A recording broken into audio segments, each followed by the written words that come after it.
You know, we're still a few days away from the worst of this big chill, so you still got some time to take care of your pipes and your plants. And our Greg Chandler continues our team coverage tonight with some how-to information. And Greg, I imagine that, well, just looking at you, it's pretty cold where you are.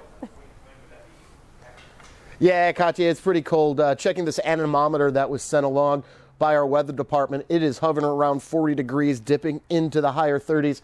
And as I hold it up and try to get a wind reading right now, the wind isn't too bad, although it's been getting up there a little bit as we've been checking it with that anemometer. Now, the owners of this home are just moved in during the fall.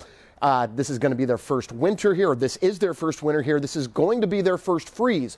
One thing they're worried about, this bird of paradise plant behind me that they've been trying to nurse back to health.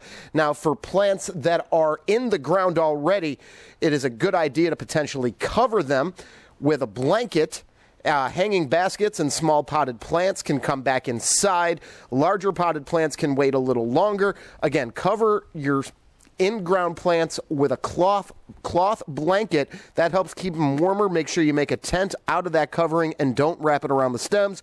And for any plant, the most important thing, plenty of water. Watering all of our plants thoroughly, whether they're in pots or they're in the ground, because that's going to help provide plenty of moisture for them, and it's also going to keep the ground warmer. Now, another concern, especially for older homes, are pipes. Many older homes have exposed pipe, which can be susceptible to the cold. One solution, get a foam pipe wrap or anything with an insulation rating of 13 or better. Also, keep one faucet running at just a drip or shut off your water at the meter. But if you do that, make sure you clear your lines. Anything that you can do to keep that water flowing, because when water compresses, it's going to go out. And it's going to blow copper pipes. It'll be galvanized. Now, because this home is less than 30 years old, the owners say that one thing they're going to do to make sure that they keep their water running during the cold weather is to have this outside faucet going at just a drip.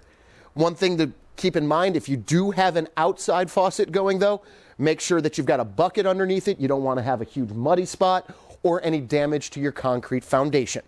Reporting on the south side, Greg Chandler, KRIS 6 News.